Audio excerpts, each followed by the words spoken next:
Querido, você vê aí que a nossa igreja é uma igreja que tem sonhos.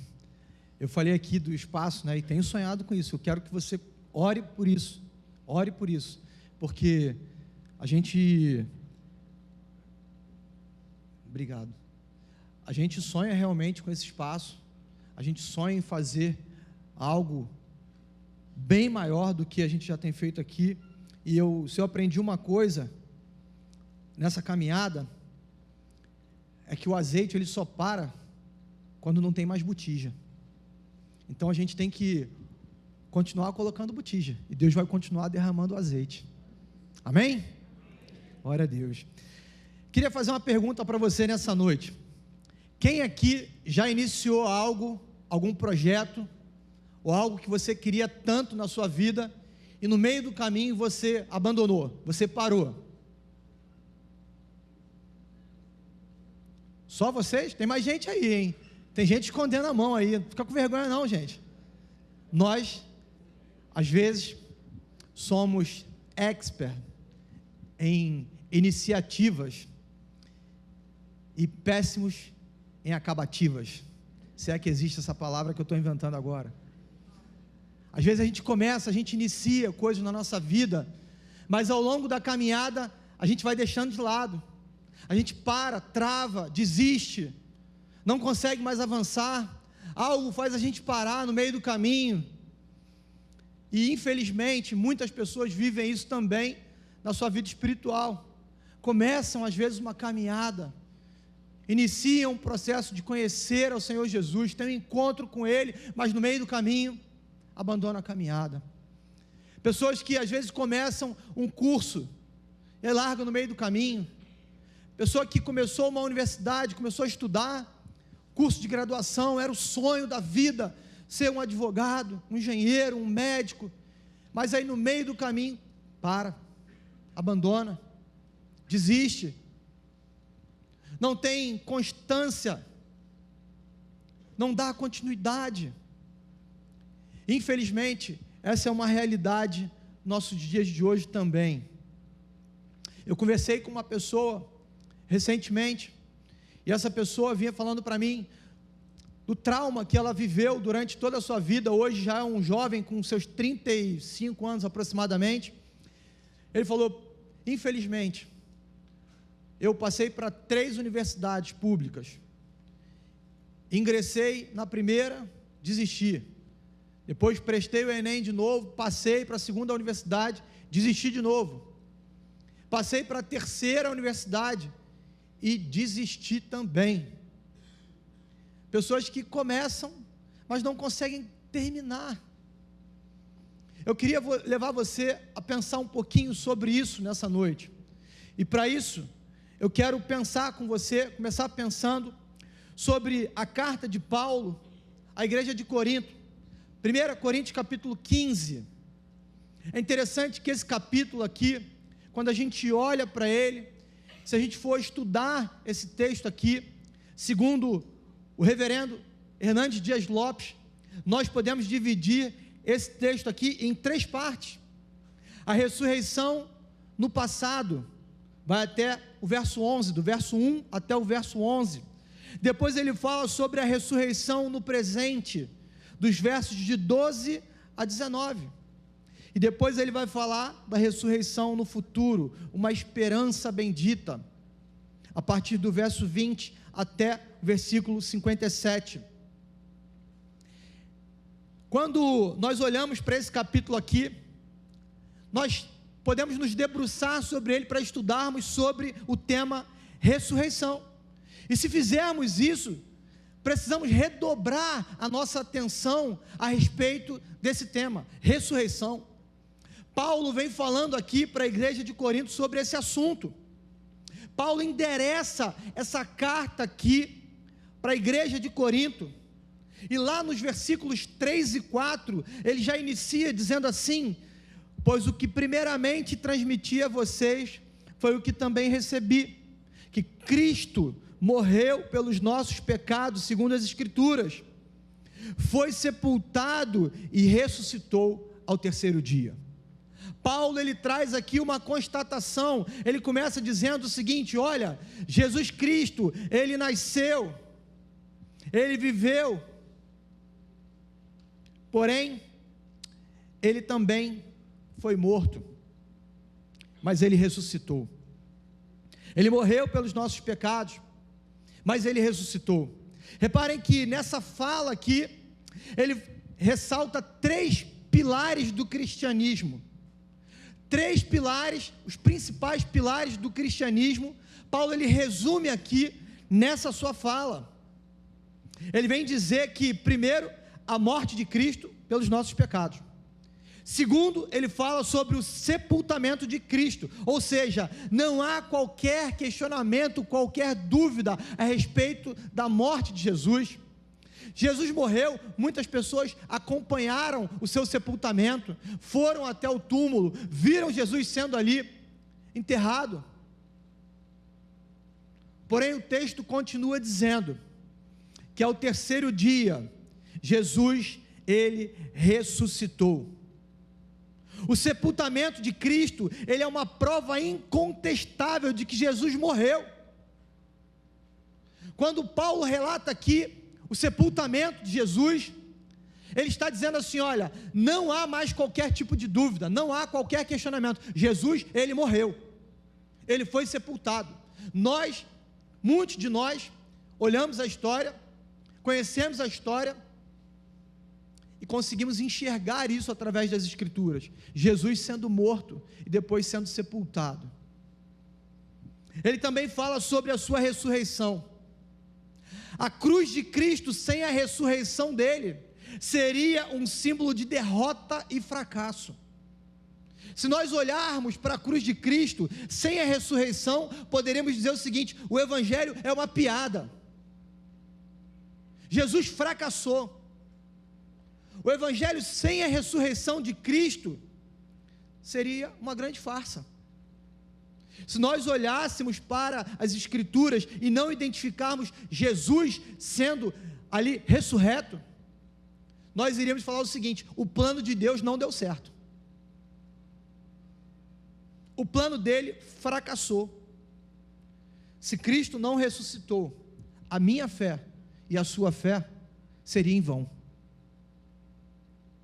Seria em vão. Não teríamos aqui um Salvador, não teríamos aqui alguém que nos redimiu dos nossos pecados, não teríamos alguém aqui que venceu a morte e que está vivo e que em breve voltará para buscar a sua igreja. Paulo, ele estava falando durante todo esse capítulo aqui sobre a ressurreição, e a conclusão que nós chegamos aqui é que um dia eu e você estaremos diante de Deus num tribunal onde iremos prestar contas a Ele. Um dia nós nos apresentaremos diante do Senhor e ali eu e você iremos prestar conta, irmãos. A Bíblia fala sobre isso. O problema é que, assim como lá na igreja de Corinto, nos dias de hoje também, havia uma cultura, e essa cultura continua até hoje, de pessoas que não criam e não creem na vida eterna. Entendem que haverá um dia que é só puxar da tomada e acabou a vida, parou por aqui, não tem mais nada depois da morte. Nasci, vivi, morri e acabou. Existem pessoas que creem dessa forma, não acreditam que haverá uma prestação de contas, não acreditam em um julgamento, e se não há um julgamento, também não tem recompensa.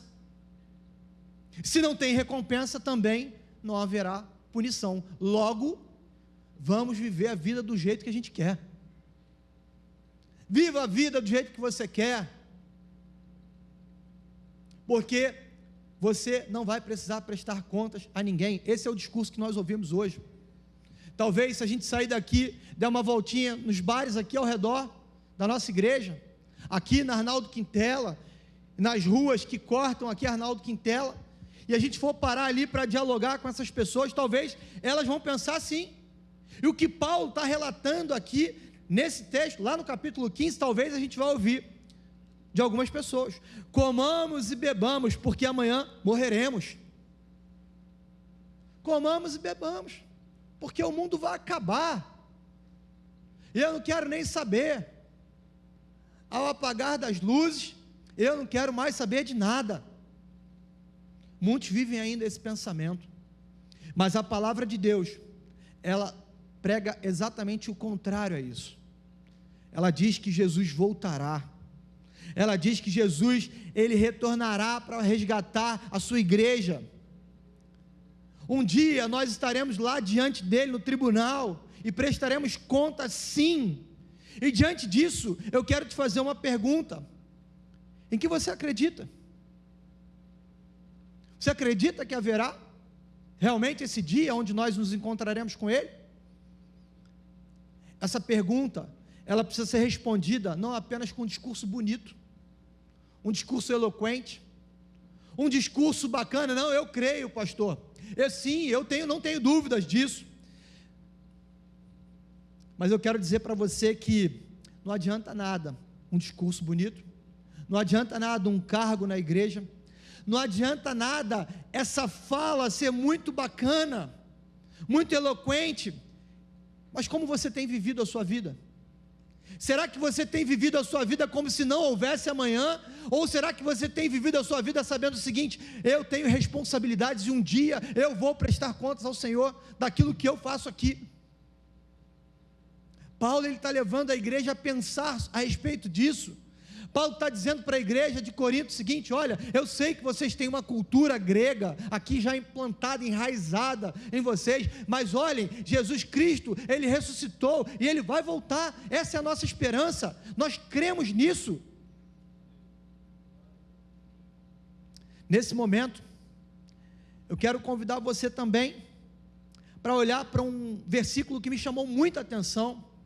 Eu gostaria que você lesse junto comigo esse versículo, lá em 1 Coríntios capítulo 15, versículo 58, o último versículo desse texto, desse capítulo. O texto diz assim: portanto, meus amados irmãos, sede firmes e constantes, sempre abundantes na obra do Senhor, sabendo que o vosso trabalho não é em vão no Senhor. Eu vou repetir: portanto, meus amados irmãos, sede firmes e constantes, sempre abundantes na obra do Senhor, sabendo que o vosso trabalho não é em vão no Senhor. Aleluia, louvado seja o Senhor. O nosso trabalho não é em vão em Cristo. Paulo, ele conclui esse capítulo aqui com uma nota de encorajamento. Ele olha para aquela igreja, ele diz o seguinte: olha só, aqui eu vou deixar para vocês algo poderoso, é um apelo, uma exortação à vigilância, ao trabalho, perseverando na fé, na doutrina. Paulo alerta a igreja, ele está impulsionando aqui essa igreja a permanecer firme e a trabalhar para o Senhor. E assim como Paulo escreveu para essa igreja, eu quero trazer esse mesmo encorajamento para você aqui nessa noite. Seja firme e constante. Seja firme e constante para a obra que o Senhor te chamou. Não apenas inicie os processos que Deus te chamou para viver, mas conclua cada um deles, viva cada um. Nada é em vão no Senhor, nada é em vão. Tudo aquilo que nós fizermos para o Senhor, teremos recompensa. A maior recompensa de todas, Ele já nos deu, já nos garantiu, a vida eterna. Você já foi agraciado, você já recebeu o maior de todos os presentes. Eu já recebi o maior de todos os presentes da minha vida, a salvação, a eternidade, a carimbo no passaporte para uma vida eterna com Ele. Eu queria pensar com vocês sobre 3 pontos importantes a respeito desse versículo aqui que nós lemos, versículo 58. A primeira coisa que Paulo nos alerta aqui: amados, sedes firmes e constantes. Paulo, ele inicia esse versículo aqui com uma palavra: amados irmãos. Amados irmãos. Paulo, ele demonstra um carinho, um amor por aquela igreja, por aqueles irmãos. apesar das correções feitas ao longo do capítulo. Paulo dá uma chamada na igreja, Paulo exorta a igreja, Paulo chama aquela igreja a atenção. Você que é líder de célula, ou você que discipula alguém, você aprendeu aquela técnica, né, do pão, carne e pão. Sabe como é que é a técnica do pão, carne e pão? Se você tem alguém que você discipula, e você vai encontrar com essa pessoa, e você precisa chamar, às vezes, a atenção da ovelhinha que está ali, dando trabalho. E aí você vai conversar com aquele irmão. Como é que você começa? Irmão, você é sensacional, cara. Você é um líder de excelência. Você não tem um líder igual a você. Você é maravilhoso. Você cuida de gente como ninguém. Você é uma pessoa extremamente responsável com a obra. Eu louvo a Deus pela tua vida. Aí você vem agora com a carne. Mas aí dá-lhe aquela lambada. Rapaz, você vacilou, cara. Você vacilou. Isso aqui com amor, né, gente? Com amor. Com amor. Mas a gente vai lá exortar o irmão. E aí você vem com a carne, dá o recado, diz o que tem que ser falado, depois você fecha com pão de novo. Mas rapaz, você tem um coração muito ensinável. E eu creio que você vai viver coisas muito maiores do que você já fez até aqui. Isso é amor. Paulo, ele está nos ensinando aqui a exortar. Paulo ensina a gente aqui, no final desse capítulo, ele está dizendo o seguinte: ei, amados irmãos, ele olha para a igreja com carinho, ele olha para a igreja com amor, ele chama atenção, ele não deixa de falar o que tem que ser dito, mas com carinho. Essa exortação, ela nasce no coração de Paulo, através de uma necessidade. Paulo olhou para aquela igreja e ele viu uma necessidade. Existe uma necessidade nessa igreja aqui, manter um compromisso inabalável com a verdade do Evangelho, especialmente em tempos difíceis, especialmente em tempos de tribulação. Paulo olha para aquela igreja, ele fala assim: esse povo precisa conhecer mais a palavra, esse povo precisa se inteirar mais da palavra, porque senão qualquer vento de doutrina vai levar. Eles precisam entender que um dia Jesus voltará para resgatar a sua igreja. Eu e você, nós precisamos nos aprofundar no conhecimento da palavra. Nós iniciamos aqui a classe Crescimento no Espírito, e foi lindo demais. Quantas pessoas participaram? Quase 70 pessoas participando ali, daquela classe presencial, beberam dessa fonte. Começamos agora as cartas paulinas. Irmãos, você só não adquire conhecimento nessa igreja se você não quiser. O que é pregado nesse púlpito aqui é Bíblia. O que você estuda aqui na classe do Crescimento no Espírito é Bíblia. Aquilo que é discutido lá na célula é Bíblia. Nós precisamos nos aprofundar no conhecimento, e é isso que Paulo está exortando essa igreja. A firmeza na fé, ela é crucial, ela é fundamental, porque frequentemente somos confrontados com ideologias, confrontados com questões que querem nos levar a pensar e a engolir aquilo que a sociedade tem tentado colocar goela abaixo. Você quer ver uma coisa? Eu tenho aqui jovens na nossa igreja que hoje estudam em universidades federais. E quantos deles já chegaram para mim para falar: pastor, lá, droga, a gente vê em todo que é lugar. Ideologia de gênero, o tempo inteiro. E você quer dizer para mim o quê? Que isso não acontece dentro de uma universidade? Está de brincadeira. Está de brincadeira. Acontece e não é velado. É escancarado. Está lá para quem quiser ver. Está lá para quem quiser ver. Essa semana repercutiu aí nas redes sociais.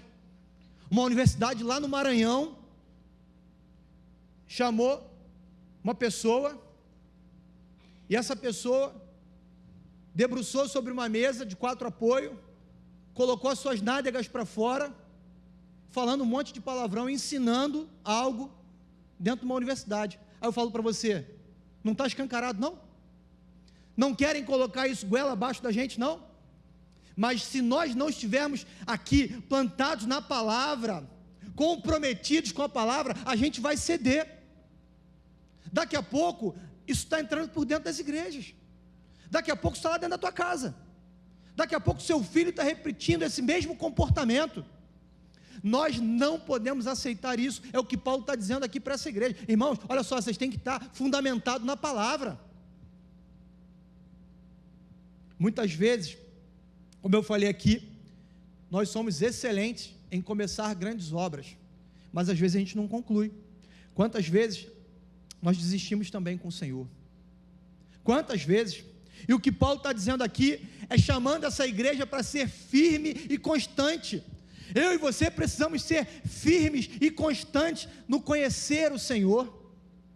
Não podemos deixar isso de lado, não podemos abandonar a palavra.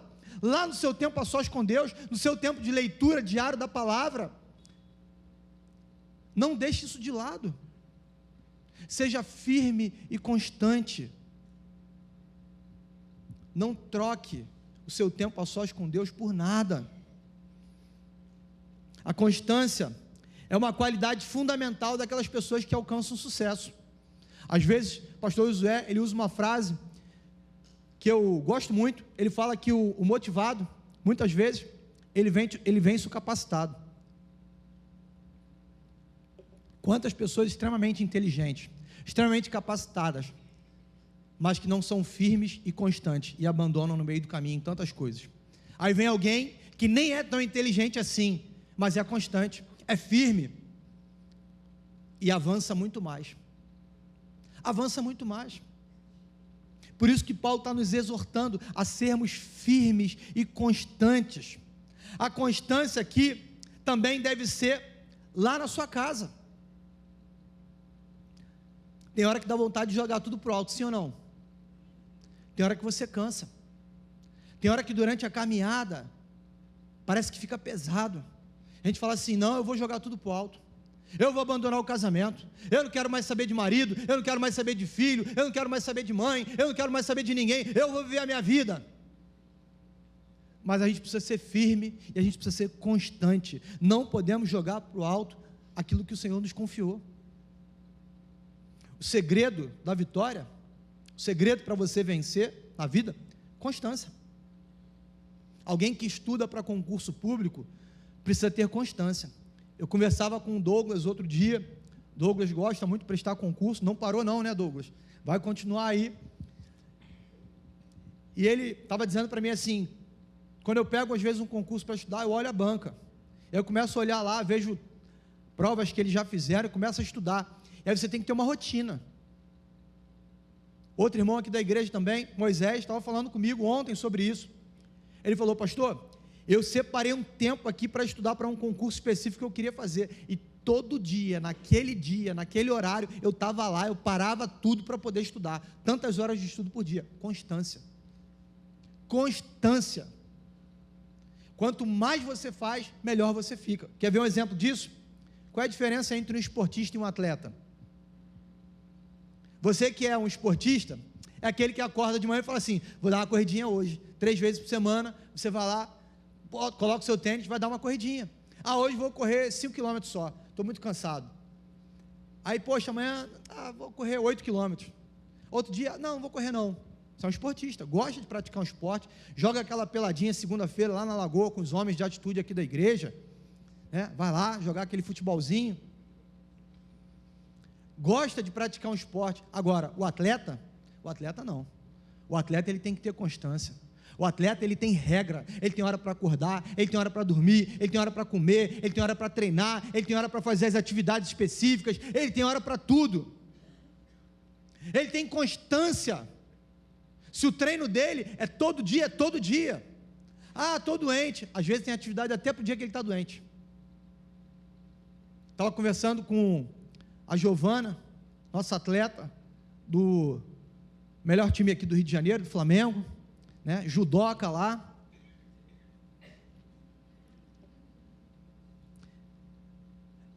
Ela falou assim para mim, pastor, fiz uma lesão. Aí chegou lá no clube, o pessoal falou assim, não tem problema não, pode vir treinar. Foi para lá treinar. Aí chega lá, tem fisioterapia, tem musculação, tem exercício com elástico. O quê? Constância. Constância, porque para alcançar o pódio, para ser um atleta de ponta, para chegar no nível que ela chegou hoje, para se tornar uma atleta da seleção, para poder viajar representando um país, tem que ter constância, tem que fazer um bom trabalho,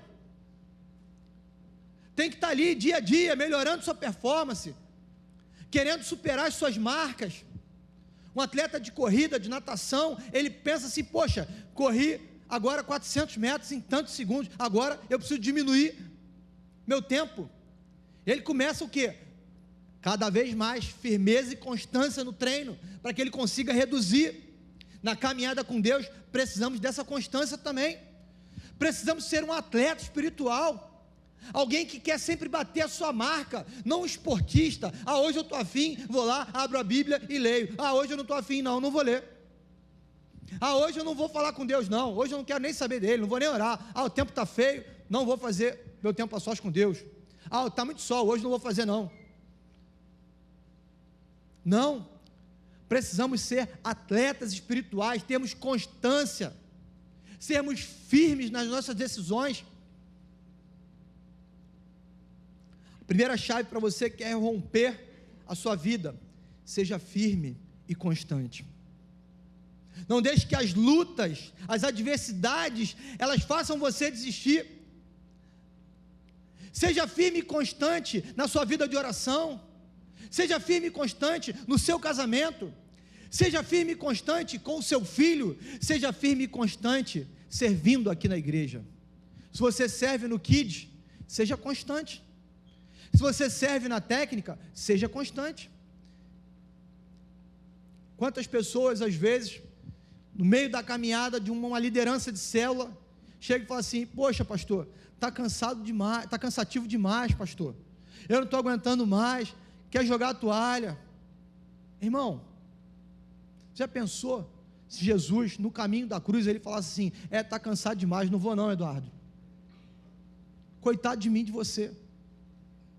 Ele foi constante, ele foi firme, ele foi até o final, por mim e por você. Nós não podemos abandonar aquilo que o Senhor confiou a nós. Seja firme e constante, não desista daquilo que o Senhor te chamou. Se você tem um chamado, viva o seu chamado, viva o seu chamado.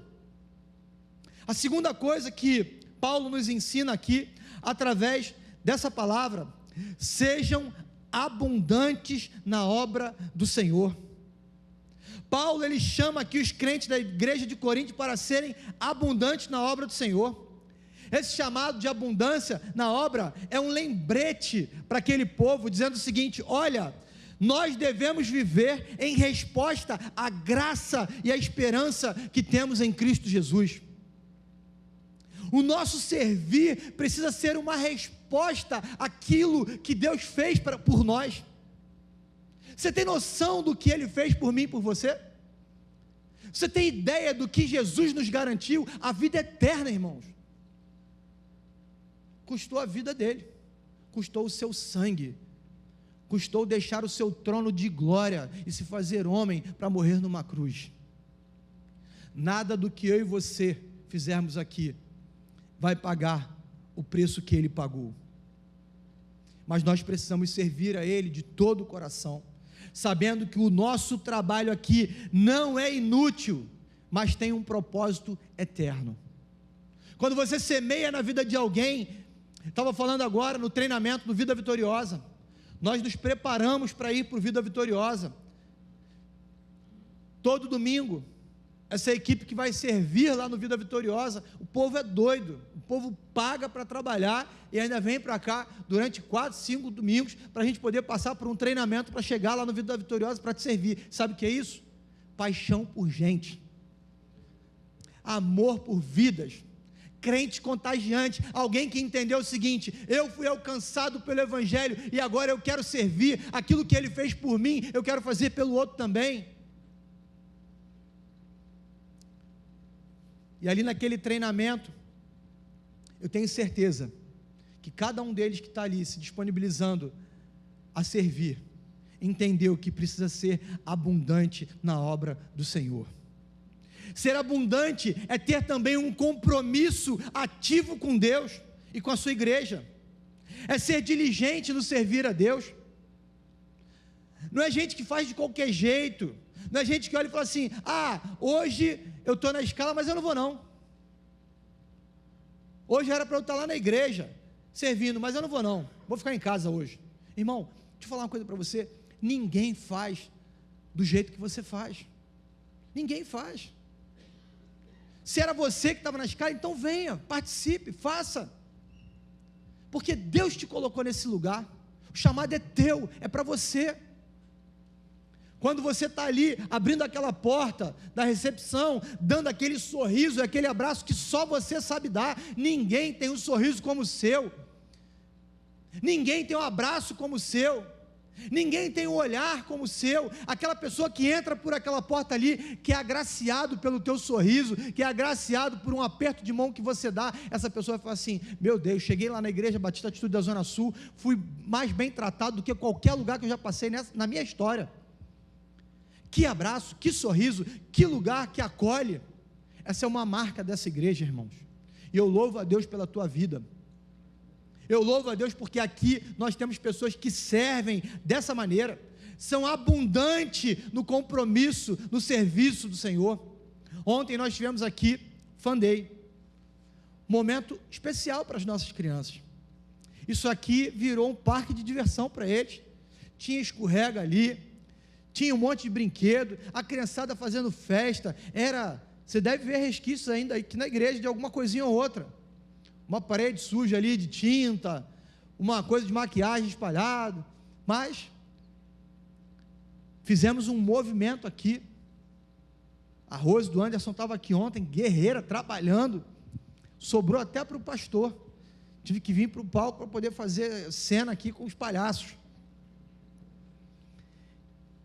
O fato é que depois que isso tudo terminou, a igreja se mobilizou para poder organizar. Essas cadeiras aqui, elas têm ordem, 6, 8 e 6, tem que organizar, tem que botar tudo no lugar, deu um trabalho danado aqui para a gente colocar no lugar, não foi? Pastor, está fora da linha, não, tem que ficar alinhadinho aqui, ó. Tem uma linha aqui que a gente tem que seguir ela, aprendi isso aí com o pastor Vinícius, parecia até o quartel em forma, pastor, olhei aqui, eu falei, só faltou falar assim: presta continência aí, cadeira, tudo na linha, alinhadinho. Por quê? Nós quando terminamos aqui, entendemos o seguinte: amanhã tem culto, amanhã a igreja precisa estar organizada, a igreja precisa estar limpa, passamos pano aqui em tudo, era doce para tudo que é lado, pirulito, bala, tudo espalhado, pipoca. Hoje está aqui a igreja limpinha. Por quê? Porque você entendeu um chamado, você entendeu o seguinte: eu tenho que ser abundante na obra do Senhor, eu tenho que fazer a minha parte, eu estou aqui, eu faço parte dessa igreja, eu amo essa igreja, eu amo essa casa, eu quero participar. Quando a gente faz um chamado desse para você participar de uma campanha de obra da igreja, é para que você também possa exercer em abundância na obra do Senhor. Nossos esforços no reino de Deus, eles não devem ser medidos pela nossa conveniência, ou pelos nossos sentimentos. Está tudo bem na minha vida, então eu vou lá servir. Não, surgiu um probleminha aqui, não vou não, eu vou ficar em casa. Irmão, problema todo mundo tem. Eu posso fazer uma lista aqui para você, parece um livro de matemática, cheio de problema, e te apresentar. Se a gente não tem, a gente até cria problema. Sempre vai ter uma desculpa para não servir, sempre vai ter uma desculpa para não fazer, sempre vai ter algo que vai te levar para um outro caminho. Mas o que Paulo está dizendo aqui é o seguinte: nós precisamos ser abundantes na obra do Senhor. O serviço, ele vai muito além de uma atividade religiosa, precisa ser um estilo de vida. Eu fui crente igrejeiro, sempre falei isso aqui. Quantas vezes a Rafa falava assim: cara, você vai fechar a igreja, né? Eu falei: vou fechar a igreja. Era o último a sair da igreja, saía junto com o pastor, às vezes ficava eu e o zelador. Sempre amei a igreja, porque entendi a minha casa, eu amo esse lugar, eu amo esse povo, eu amo servir, eu quero ser abundante na obra do Senhor. Quando você abre a tua casa quando você assume uma liderança de célula, quando você assume aí uma rede, quando você assume o chamado que Deus tem para a tua vida, você tem que transbordar e fazer da melhor maneira possível. Eu vou ser abundante na obra do Senhor, não vou fazer de qualquer jeito. Tem hora que a gente precisa pegar e colocar a nossa dor no bolso, irmão. Colocar a dor no bolso. Eu falei aqui de manhã, no momento onde eu e a Rafa perdemos nosso filho faleceu, vivemos um momento do luto ali, choramos a morte do nosso filho, sentimos a morte dele, sofremos durante aquele período ali, mas não dá para ficar alimentando, fazendo carinho na nossa dor a vida inteira não, irmão. Tem hora que a gente tem que arregaçar a mão e falar assim, opa, agora é comigo. Tem muita gente morrendo aí que não conhece Jesus, e aí fui desafiado pelo pastor Vinícius, Leandro, quer assumir uma rede na igreja? Estou precisando de um líder aqui, é você? Falei, vamos embora, vamos ser abundantes na obra do Senhor, vamos para cima. Botei a minha dor no bolso e falei, vou avançar. É fácil fazer isso? Não é fácil não, irmão. Quem disse que é fácil? Mas tem hora que a gente precisa colocar a dor no bolso e entender o seguinte, tem algo muito maior para ser feito, salvar vidas. Meu filho estava morto, eu vou encontrar com ele na glória. Ele aceitou Jesus, foi batizado. Não adiantava eu ficar chorando a morte dele. Eu precisava viver, precisava avançar, precisava ser abundante na obra. Ser abundante exige esforço, exige sacrifício, um esforço contínuo e generoso. A obra do Senhor, ela precisa ser a nossa prioridade. Devemos nos esforçar sim, para fazermos a obra do Senhor. Por último, Paulo, ele vai dizer que o nosso trabalho, o meu trabalho e o seu trabalho no Senhor, ele tem valor eterno. O meu trabalho e o seu trabalho tem valor eterno no Senhor. Paulo, ele encerra esse versículo com uma poderosa promessa, irmãos. Ele encerra esse versículo com uma promessa que talvez seja a chave para a gente poder entender tudo aquilo que Paulo quis dizer através desse capítulo aqui, sabendo que no Senhor o vosso trabalho não é em vão. Isso traz à memória que todo e qualquer esforço que nós fizermos em nome de Cristo tem valor eterno. Tem valor eterno. Você está plantando algo aqui, está semeando algo nessa vida que você vai carregar para a eternidade. Você tem ideia disso? Ainda que você não veja, às vezes, o resultado imediato, nada é em vão diante do Senhor. Semeador, alguém que tem fazendas, que planta, ele vai lá e ele lança a semente, e quando ele lança a semente, ele demora um tempo para ver o resultado não é imediato, o resultado não aparece logo de cara, plantei hoje, amanhã nasceu, está lá, brotou, não, leva tempo, às vezes você vai morrer e não vai ver, mas o meu sonho, irmãos, é chegar lá, diante do Senhor, naquele grande dia, e Ele falar assim, ei, Paulo, Leandro, Marcos, Edson, Maria, Joana, entra para o gozo do seu Senhor, e você carregar aquilo que talvez você não consiga nem carregar, de tanta coisa que você fez, e apresentar diante dele, Senhor, está aqui, ó, eu fiz isso aqui. Ele fala assim, não foi só isso não, olha aqui, ó, tem netos, tem filhos, tem netos, tem sobrinhos, tem tataranetos espirituais, você pregou para pessoas que levaram multidões aí a Jesus, talvez você não faça ideia de onde vai parar aquilo que você está semeando no coração de alguém hoje, alguém que você ganhou para Jesus hoje, que vai fazer um estrago lá fora no inferno, vai ganhar muitas e muitas vidas para o Senhor Jesus, aquilo vai para a tua conta, irmão, aquilo vai para a tua conta. Eu espero um dia nós chegarmos diante dele e ele falar assim, meu irmão, quanta coisa você fez naquela igreja Batista Atitude lá na Zona Sul, na Arnaldo Quintela, Quantas coisas vocês realizaram? O seu trabalho não é em vão no Senhor. Quando você sai da sua casa e você vem aqui cultuar ao Senhor, não é em vão. Quando você sai da sua casa e você vai para a sua célula, não é em vão. Quando você abre mão do seu descanso, quando você abre mão de um filme, Netflix, quando você abre mão de uma viagem, para você poder estar ali e abençoar a vida de alguém, não é em vão. Quando você empresta o seu ombro para alguém chorar com você, não é em vão. Quando você lança uma palavra sobre a vida de alguém, não é em vão. Tudo aquilo que você fizer em nome do Senhor não será em vão. Talvez nós precisamos entender que a motivação que está por trás de tudo isso é o que precisa nos mover. Esse trabalho na obra do Senhor é que ele tem um propósito eterno. A nossa motivação precisa ser essa: existe algo que é eterno, existe algo que é eterno que está sendo semeado aqui nessa terra. Essa deve ser a nossa motivação, é isso que deve nos impulsionar, é isso que tem que mover o nosso coração de paixão por vidas, de querer ganhar vidas para Jesus.